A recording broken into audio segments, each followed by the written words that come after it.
Um, where does that leave Peacock? Well, Peacock obviously they're gonna have Saturday night's main event. They got the SmackDown replays, which I think come on like 30 days later. Um, they're gonna have NXT pay-per-views going forward, but I don't know how long that deal's gonna last. I talked about it on the live stream yesterday, but I'll talk about it here too, just in case you guys didn't hear it. But I think that TNA ends up on there, and I think NXT, AAA, and TNA all end up on Peacock. Now, would TNA weekly show end up on Peacock? I don't know. I think that probably ends up on CW, and then their pay-per-views end up on Peacock. I could also see a world where TNA ends up on Paramount too. I could see that. And then I wouldn't discount Fox One. Fox One coming out. I think Fox Nation's probably going to go away. That was like their Fox News app.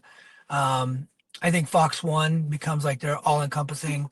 Like here's all the TV shows from the Fox networks, here, our sports, all that stuff goes into Fox One, and I could see them wanting to add pro wrestling to that platform because they still like they didn't. The only reason they canceled SmackDown was because they're paying way too much for it based on the ad rates that they were getting, and they replaced it with college football, and they're doing better. But that SmackDown did good ratings on them, but they weren't doing good ad rates. So I think they think that I think they could bring on pro wrestling and like add some subs. Could they bring on TNA and add some subs? Probably not many. Um, and that's the problem. So I that that gets to be difficult, but we shall see. One of the reasons why I think Peacock could add TNA, it's not so much that TNA would bring subscriptions to the platform.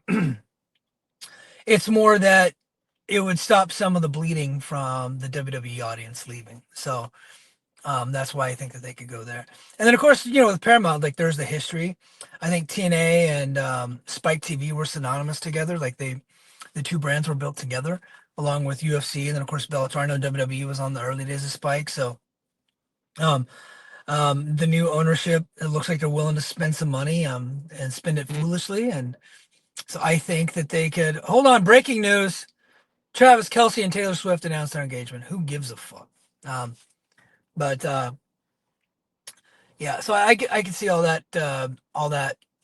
those scenarios working out, but I think the primary scenario would be CW and Peacock for TNA, and then of course AAA and NXT going to Peacock. And the only reason they would go to Peacock to stop the bleeding. Um, I did get a message from one of my Patreon subscribers who obviously has canceled along with everybody else, which rightfully so, given we haven't done shows in a long time. But Billy from Philly reached out. He's like, "Hey, we need your thoughts on the whole JC Jane situation, um, and what that was all about with TNA and why they did what they did." So, if you're not paying attention, JC Jane won the TNA Knockouts Championship, defeating Masha Slamovich mostly clean. Like it wasn't like it came away where you felt like Masha got screwed. Like it seemed like it was a clean win for JC Jane, but JC Jane beats Masha clean, and then they go into Heatwave. So we're talking like a month. She holds the title for a month, and she's the double champion. And she drops the title to Ash by Elegance, who then pins Masha. Masha is what, a fucking geek now? Like she was one of your top stars not long ago, but now she's a geek. Like she loses to JC, and then she gets pinned by Ash by Elegance. I got no issue with Ash by Elegance being the champion, by the way. Like I said this yesterday. A lot of people are poo-pooing it. She's actually worked really hard. She's gotten herself over, and I think she's got her character down, and she's improved in the ring. She's never going to be the type of wrestler that the work rate bros are into, and so she doesn't even like need to try to be that. But she's had some good matches, especially with Masha and Jordan Grace. Like good workers can have good matches with Ash by Elegance. Indy Hartwell cannot have a good match with Ash by Elegance, and it looks like that's where they're headed for Bound for Glory. And if they're headed for Bound for Glory with Ash by Elegance and Indy Hartwell, they're doing a disservice to both of those workers, and they're doing a disservice to the entire division. This is the one time that I will plead with TNA not to do a one-on-one championship match. They've been building Indy for a title shot. They got to give it to her. She's not a good wrestler. She sucks. She's she's playing the character of a good wrestler, and she's not a good wrestler.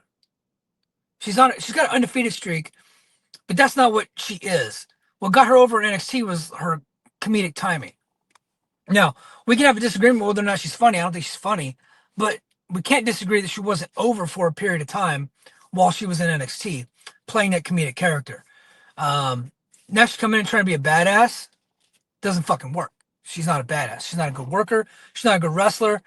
She's not even particularly very skilled at wrestling. She got two left feet, right? So, but the crowd loves her, so it's like you can't just deny her. You got to use her somehow. Putting her in a one-on-one match in a big pay-per-view, what TNA claims is their biggest pay-per-view of the year, I think is Slammiversary.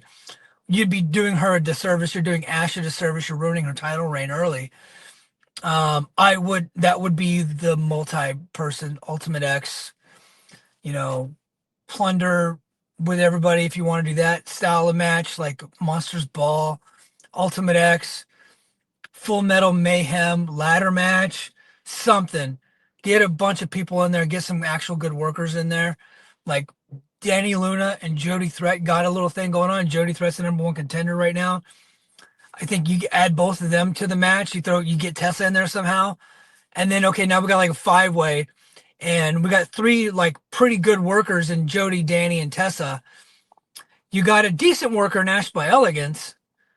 And then you got Indy Hartwell, who is just NXT famous, that the crowd happens to like. And then I think that puts everybody in a better situation. So, but back to my point, what were they thinking with the JC Jane? I speak TNA, I speak their language, and TNA's stupid sometimes. And I here's what they were thinking. They just want to get their Knockouts title on a WWE wrestler and have them hold it for a little bit and get that all over their television. I'm pretty sure that's all that was. I think that's all that was. They just wanted to do something for the pay-per-view, do something big, make their partner look good, score some more points with Hickenbottom, right? And gain more of their trust, and then maybe they'll toss them some more bread, right? I'm pretty sure that's all that was. It wasn't about getting any one of their wrestlers over, putting any one of the wrestlers in a better light.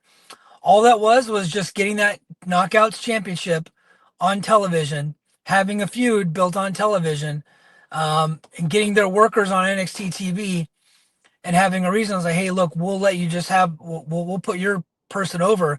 Just let us get our stars. And then since then, they got Ash was all over their TV, Masha's all over their TV, and then they even got Heather and Maggie, H&M by Elegance, or Heather by Elegance and M by Elegance. Like they got them all over the TV. That's what they wanted. But none of them look like they're ever going to be a threat to the NXT title, right? And so they didn't build them up sports wise. I think they just tried to build them up a little bit exposure wise. Like everybody, like a lot of NXT fans still call Ash by Elegance Dana Brooke. I'll be honest with you. I keep forgetting that she used to be called Dana Brooke. So I'm actually used to her being called Ash by Elegance. So like my cousin Joe reminded me the other day that she was Dana Brooke. I was like, oh, that's right. So that's how good she's done, at least in my eyes, with that Ash by Elegance character. Is like I keep forgetting she's Dana Brooke. But what else is going on? Oh, you know what? I'm gonna go and talk about this Raja Jackson and Psycho Stu. So, and I'm sure, maybe if we do get to record this weekend, we'll probably get to it, but that was disgusting, man. That was one of the grossest things I've ever seen in my life. Psycho Stu, I don't know. No one's ever explained to me why Stu hit Raja in the head with a beer can. It looked to me like they were working, or at least Stu thought they were working right there, but Raja wasn't a part of it. Because that would be fucking stupid